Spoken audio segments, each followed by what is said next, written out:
Bonjour aux fidèles abonnés et bienvenue à celles et ceux qui découvrent la chaîne de Brico Bois Loisirs par hasard. Dans cette vidéo, BBL continue à s'équiper en réalisant un nouveau traîneau pour sa scie sous table. Ce dernier aura vocation à être multifonction et pour cette première partie, je vais réaliser deux accessoires, un pour les coupes droites et l'un pour les coupes à 45 degrés. Dans la seconde partie, je réaliserai un voire deux nouveaux accessoires, mais à ce stade, je n'ai pas encore fait de choix. Je vous souhaite comme toujours un bon visionnage et pour encourager BBL, le petit pouce vers le haut sera très apprécié. Et n'hésitez surtout pas à commenter. Pour suivre BBL, amis bricoleurs, abonnez-vous et bonne vidéo.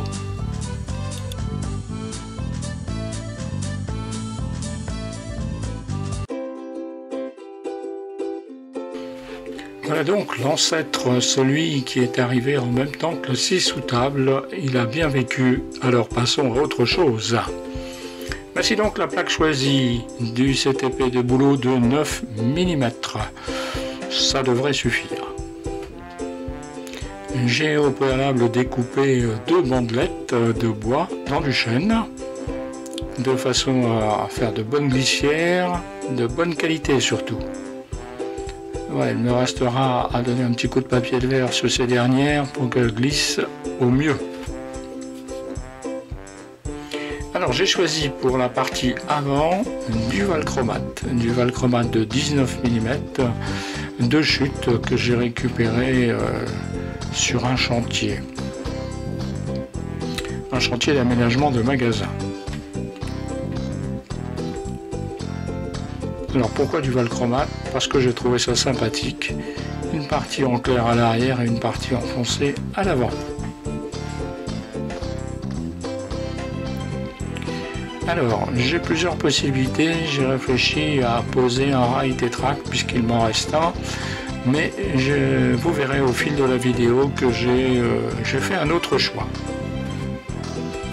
Donc la première chose à faire, ça va être de percer quelques trous de façon à maintenir les deux pièces de bois ensemble. Elles seront collées et bien sûr vissées.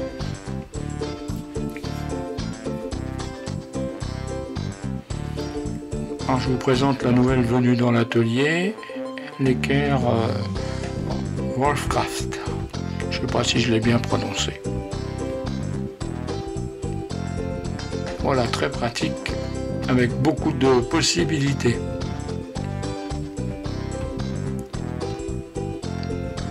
Voilà, tous les trous sont marqués, il va falloir les pointer et percer et fraiser. On se retrouve juste après.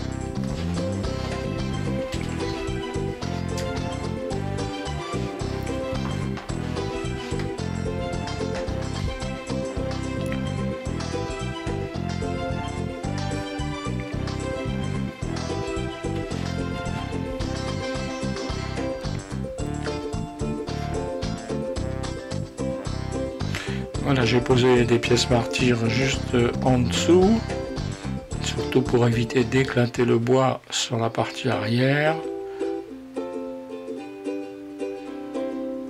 Alors j'ai découvert le valchromate, je ne l'avais jamais utilisé. Je dois reconnaître que quand j'ai procédé au débit de ces pièces, j'avais beaucoup de poussière et heureusement que j'avais mis mon aspiration et un masque, car cette poussière est vraiment très fine. Et si j'avais pas mis l'aspiration en route, je crois qu'il y en aurait eu plein l'atelier. Voilà, je vais fraiser pour le passage des têtes de vis.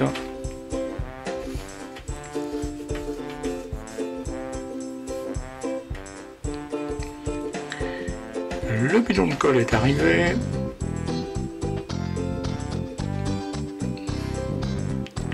Ah oui, j'avais oublié de couper l'embout sur le nouveau bidon de colle. Ça ne risquait pas de fonctionner. Hein. Voilà, allez, on en met. Faut que ça tienne. Et ensuite on va étaler ça.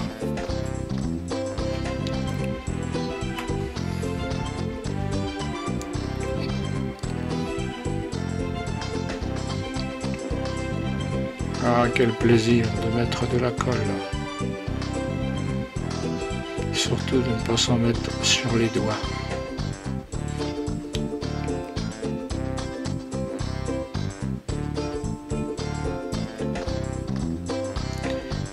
Alors ensuite on mettra le pinceau à tremper car il sera utilisé un peu plus tard.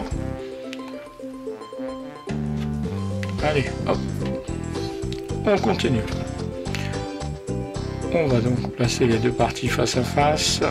On va bien les positionner et on va serrer le tout avant de visser avec un serre-joint.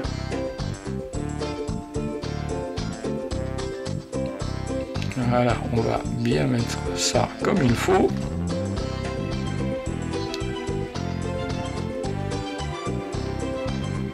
Ou ça, c'est pas sorcier.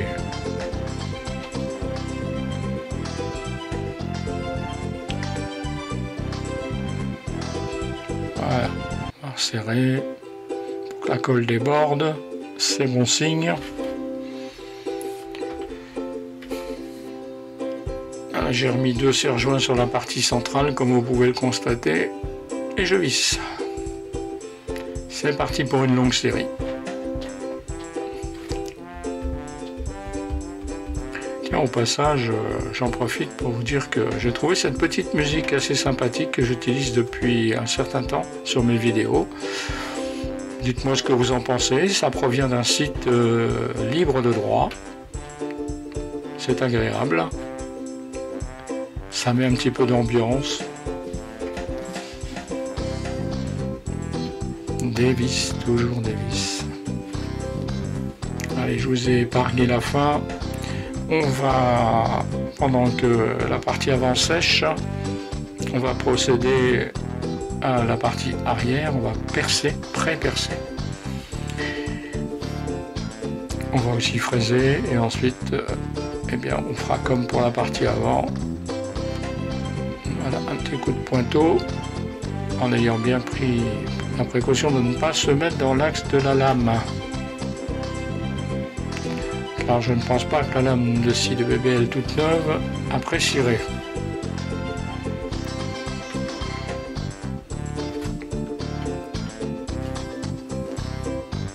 Voilà, on la met dans le bon sens.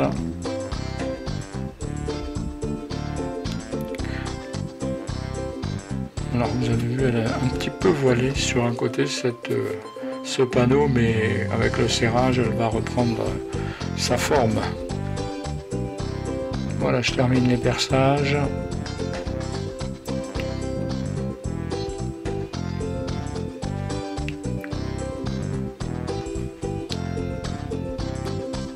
J'ai fraisé et je vais poser la partie arrière.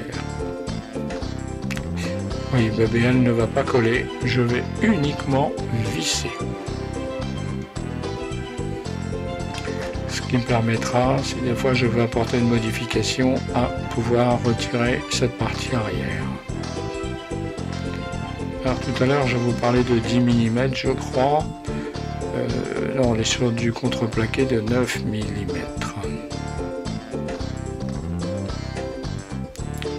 Allez, une petite série de vis.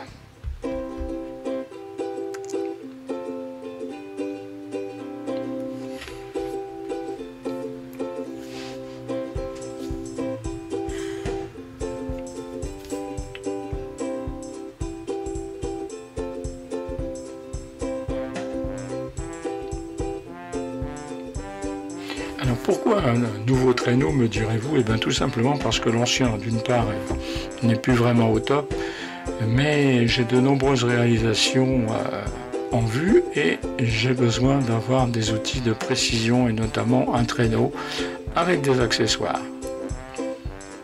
Donc mon vieux traîneau va partir au rebut, il a servi près de 3 années. Alors, on va fixer les glissières, je les ai poncées pour qu'elles glissent à la perfection. J'ai placé mon guide parallèle comme il se doit de façon à positionner donc mon plateau de 600 mm dans l'axe de ma scie. Alors une fois n'est pas coutume, de la colle, quelques espaces pour mettre de la cyanolacrate. Je ne fais en fin de compte que copier d'autres amis youtubeurs. Ça fonctionne bien et ça permet une bonne fixation et de gagner du temps.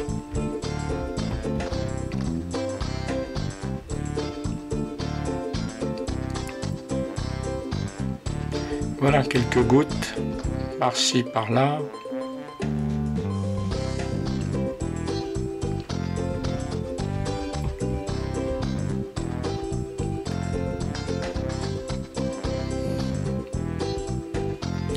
On pourrait dire que c'est du goutte à goutte.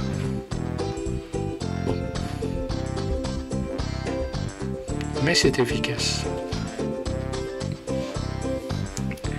Allez, on passe à la pose du plateau avec beaucoup de précaution et de précision surtout. On se met en appui sur le guide.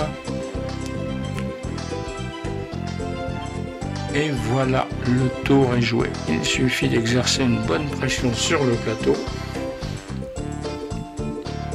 On pourrait très bien aussi mettre une charge, mais vous verrez par la suite que ça tient vraiment très bien. Voilà.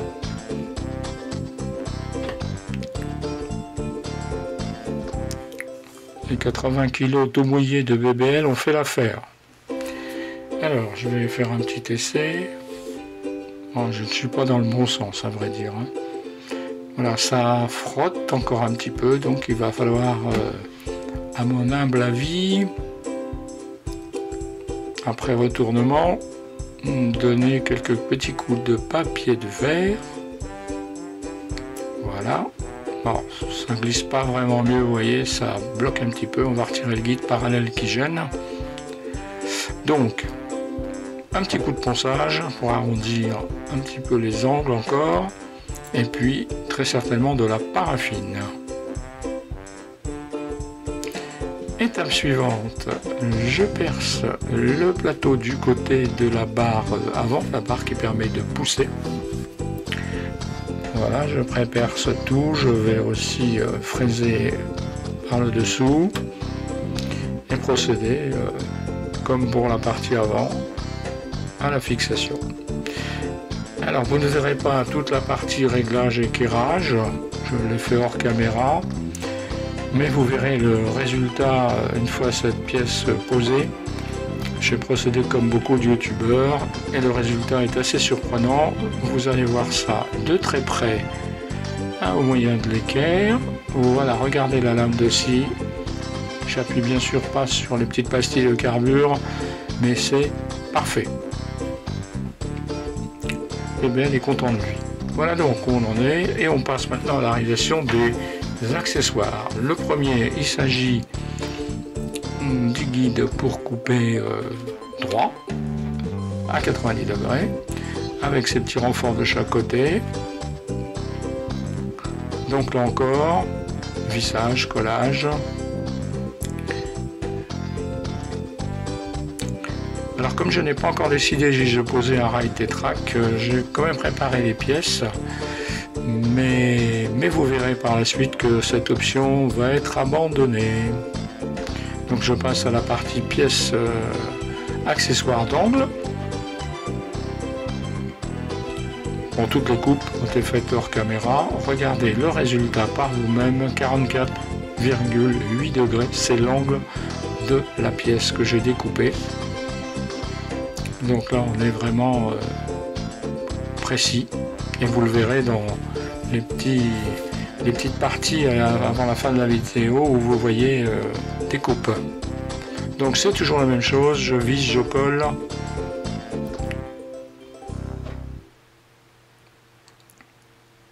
Toujours un petit peu de cyanolacrate pour accélérer le collage.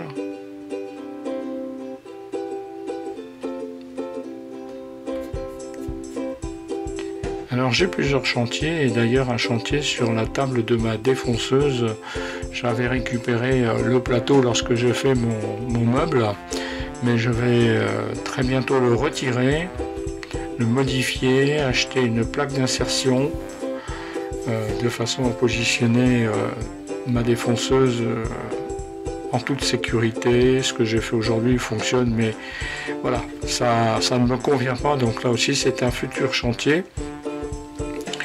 La raison pour laquelle d'ailleurs vous voyez des rainures juste sous le bidon de colle, c'est que j'ai retiré les rails et je vais donc procéder au démontage de ce plateau. J'attends la plaque d'insertion et je ferai cette vidéo je pense dans le courant du mois de juin ou au mois de juillet, dès que j'aurai un petit peu de temps.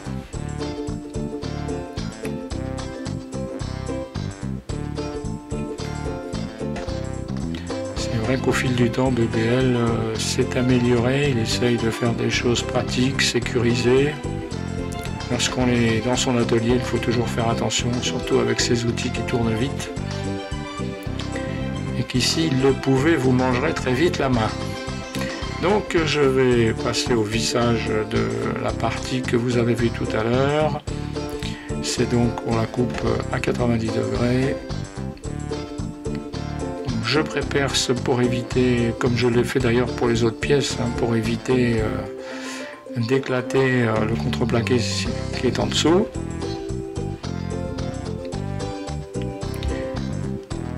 Alors là je vais mettre de la colle. Et puis je vais visser, je pense qu'avec ces 3 vis, il ne va pas y avoir de problème particulier. J'ai cassé aussi un peu les angles. Voilà, il faut que BBL se retourne, il a oublié la visseuse.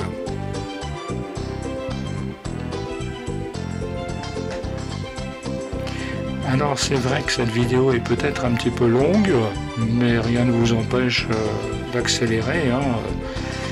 De temps en temps, n'hésitez pas.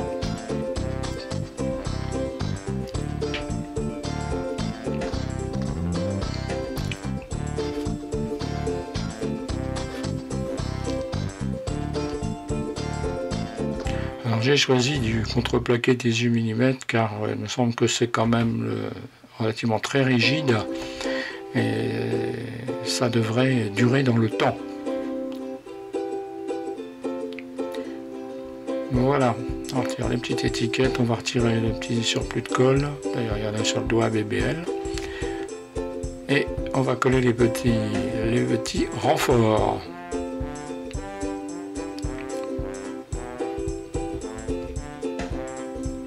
Allez, toujours la même démarche, un petit peu de cyano, un petit peu de colle blanche, colle à bois, et c'est parti.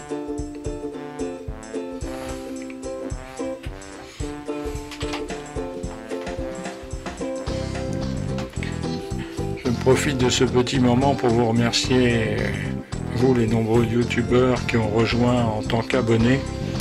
Merci à tous, merci de suivre la chaîne de BBL.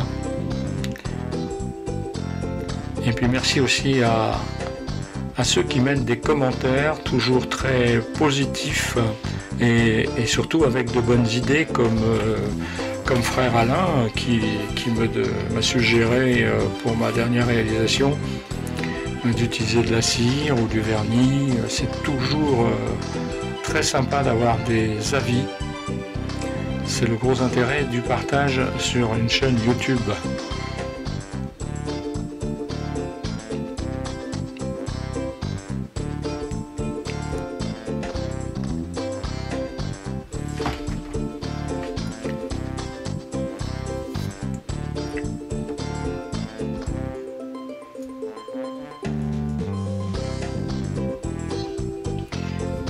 On va utiliser un serre-joint pour maintenir le tout en place, ça sèche bien.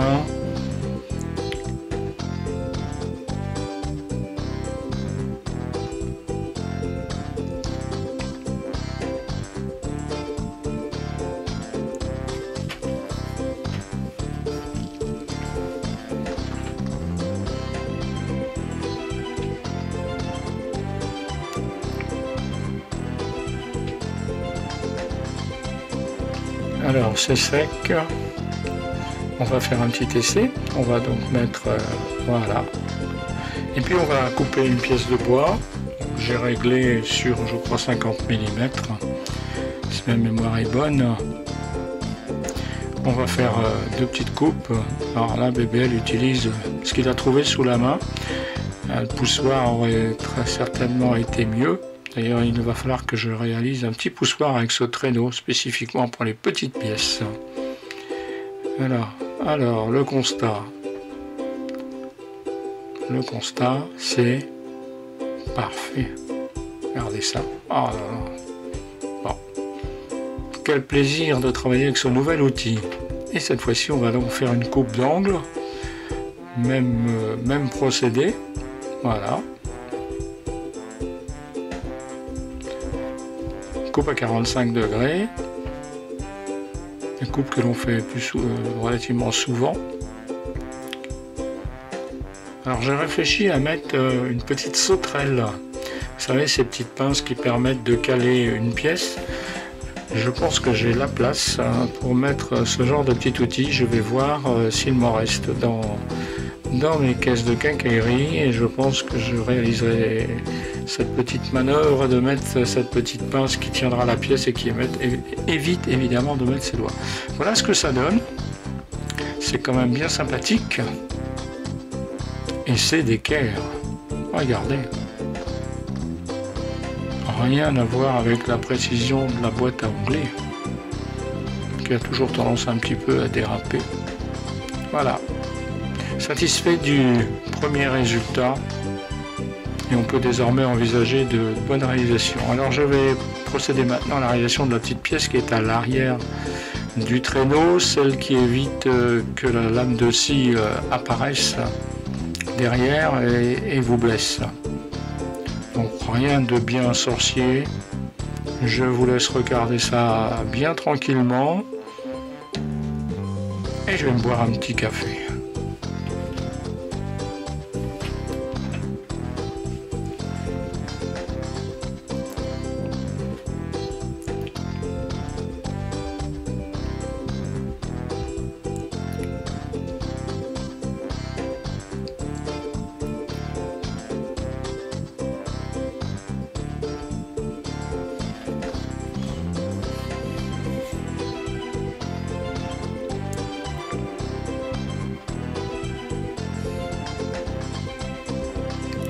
Voilà, j'ai réalisé des coupes en biseau, hors caméra. D'ailleurs, en parlant de biseau, l'un des accessoires que je pense réaliser sera conçu pour pouvoir faire des coupes biseautées, comme celle-ci d'ailleurs, en utilisant le traîneau sans utiliser la scie sous table et en réglant la lame évidemment à 45 degrés. Donc c'est une chose que j'envisage, il faut que je réfléchisse au plan.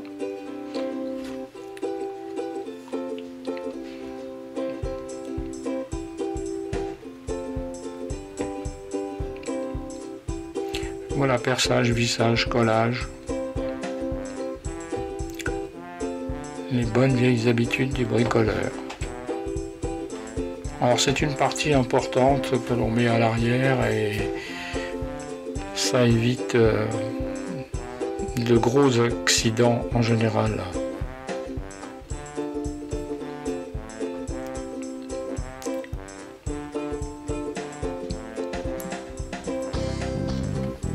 Les vis adéquates.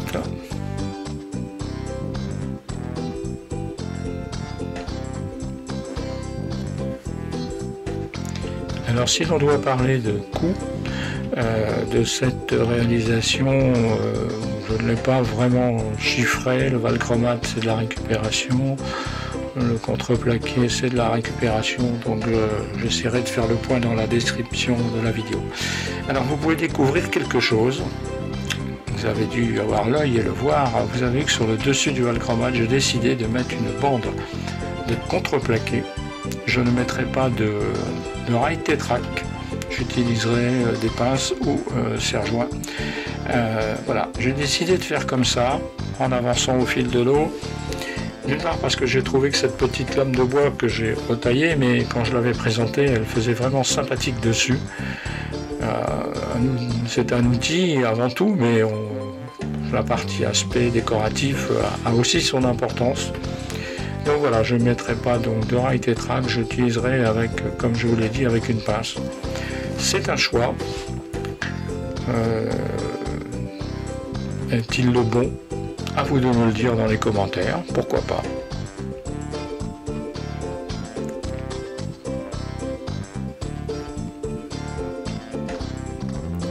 Voilà les dernières opérations de vissage.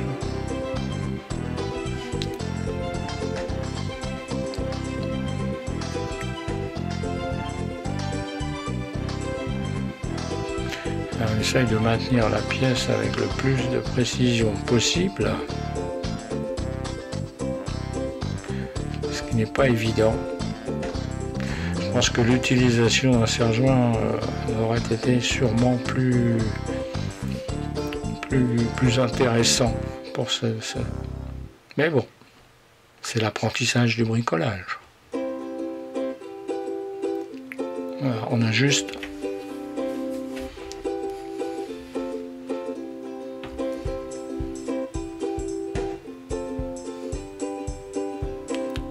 allez, donc voilà, alors il sera vissé et non pas collé. Il sera vissé uniquement par le dessus. Et s'il est endommagé, je pourrai le changer. Voilà ce que ça donne. Il reste à donner un petit coup de ponçage. Voilà. Le tour est joué.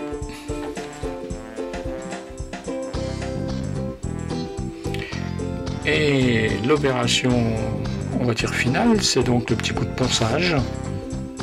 Et comme je disais, je ne sais pas encore si je vais cirer, si je vais vernir, je ne sais pas. Donnez-moi votre avis. J'ai encore beaucoup de choses d'ailleurs à faire. D'ailleurs, comme je disais tout à l'heure, frère Alain, dans ses commentaires, me disait que la cire, ça peut être sympathique. Les vernis, etc. Donc j'ai pas mal de choses à faire dans l'atelier qui n'ont pas été ni peints, ni vernis, ni cirés. Donc il faut que je prenne la bonne décision pour harmoniser au mieux l'atelier et tous les accessoires qui sont dans l'atelier. Je finirai le ponçage à la main, retirer aussi l'étiquette qui est en dessous le guide. Et bien dans quelques instants, nous allons nous quitter pour cette première partie. On se retrouvera pour la réalisation du troisième accessoire et des essais. J'espère que cette vidéo contribuera à faire avancer vos futurs projets. Là, comme vous le voyez, j'ai mis une petite bande graduée avec le point 0 le long de ma lame. Il me reste à réaliser de belles choses avec ce matériel. Merci de m'avoir suivi jusqu'au bout. J'espère que vous vous portez bien. Je vous souhaite le meilleur. Et je vous dis à très bientôt pour la deuxième partie. Je vous rappelle que les vidéos de BBL paraissent tous les samedis matin à partir de 9 h. Merci. N'oubliez pas de liker et abonnez-vous.